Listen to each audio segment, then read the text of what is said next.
Jawa Barat menyebut masih ada 11 orang yang belum ditemukan akibat bencana longsor tambang galian batu di Gunung Kuda, Kabupaten Cirebon, Jawa Barat.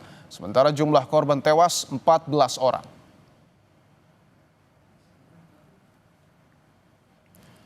Kapolda Banten, Irjen Rudi Setiawan menyebut jumlah korban hilang dalam peristiwa longsor di tambang batu Gunung Kuda, Cirebon bertambah menjadi 11 orang. Sebelumnya pada Jumat, polisi mengumumkan 8 orang yang hilang. Namun bertambah setelah ada laporan masyarakat. Menurutnya ke-11 orang hilang bekerja di lokasi tambang batu tersebut saat peristiwa longsor terjadi. Proses pencarian masih terus dilakukan tim tanggap darurat dengan bantuan alat berat.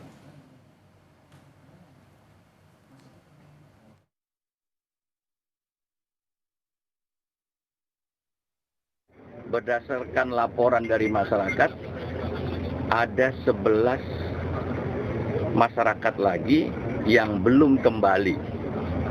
Yang berdasarkan laporannya mereka ini bekerja di lokasi pada saat kejadian. Ini sudah kita data semuanya, kita sudah mintakan ciri-ciri dan semuanya menjadi fokus dari tim tanggap darurat, khususnya tim pencarian korban. Terkait longsor yang menewaskan 14 orang, Gubernur Jawa Barat Deddy Mulyadi menyebut Pemprov Jabar pernah mengingatkan soal bahaya pengelolaan tambang galian C di Gunung Kuda, Cirebon, Jawa Barat. Namun ketika itu Pemprov tak bisa serta-merta menutupnya. Menurut Deddy, izin tambang galian C di Gunung Kuda, Cirebon diberikan pada tahun 2020 dan akan berakhir pada Oktober 2025. Menurut Deddy, di era pemerintahannya, Dinas ESDM Jawa Barat pernah beberapa kali mengingatkan soal bahaya pengelolaan tambang batuan di lokasi tersebut, namun tak bisa begitu saja menutupnya. Namun setelah ada peristiwa longsor yang menewaskan 14 orang, Pemprov Jabar memutuskan mencabut izin dan menutup kegiatan tambang di lokasi tersebut selamanya.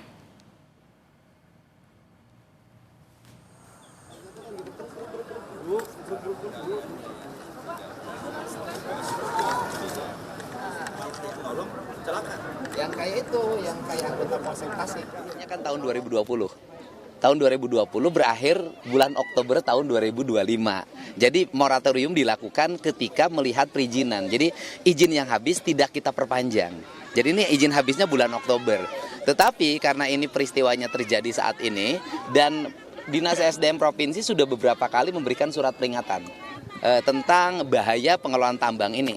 Tetapi kan kalau langsung menghentikan kan kita tidak bisa. Nah untuk itu maka tadi malam kami sudah mengeluarkan sanksi administratif dalam bentuk penghentian izin, pencabutan izin dari tambang ini. Ini kan dikelola oleh Koperasi Pondok Pesantren. Koperasi Pondok Pesantrennya bernama Al-Azhariyah. Dan kemudian di samping ini ada 2 lagi kan, ada 2 tambang yang sama yang dikelola oleh yayasan.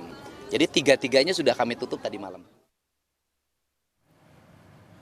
Salah satu korban selamat musibah longsor di tambang Gunung Kuda, Cirebon menceritakan peristiwa longsor berlangsung sangat cepat.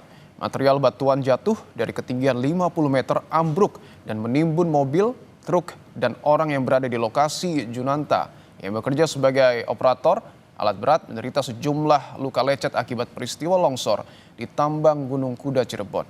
Namun 3 temannya bersama operator alat berat meninggal dunia dan 1 orang lainnya masih hilang. Berapa, nggak sampai 10 detik lah, orang cepat banget langsung set, udah gitu aja, udah kena langsung buka pintu, langsung loncat lari. Proses pencarian korban longsor di area pertambangan di Gunung Kuda, Kabupaten Cirebon, Jawa Barat terus dilanjutkan. Polda Jawa Barat mendalami dugaan kelalaian dalam kasus ini. Kapolda Jawa Barat Irjen Rudi Setiawan mengatakan penyelidikan insiden longsor ini untuk menindaklanjuti pencabutan izin usaha pertambangan oleh gubernur terhadap 3 perusahaan pengelola tambang pada kawasan tersebut. Beberapa saksi sudah diperiksa, itu kita naikkan ke proses dari lidik ke sidik untuk menetapkan tersangkanya. Ada beberapa undang-undang yang kita terapkan. Yang pertama adalah Undang-Undang Pertambangan, kemudian Undang-Undang Keselamatan Kerja dan Lingkungan Hidup, serta ada pasal KUHP 359 yang karena kelalaiannya menyebabkan 14 orang meninggal dunia.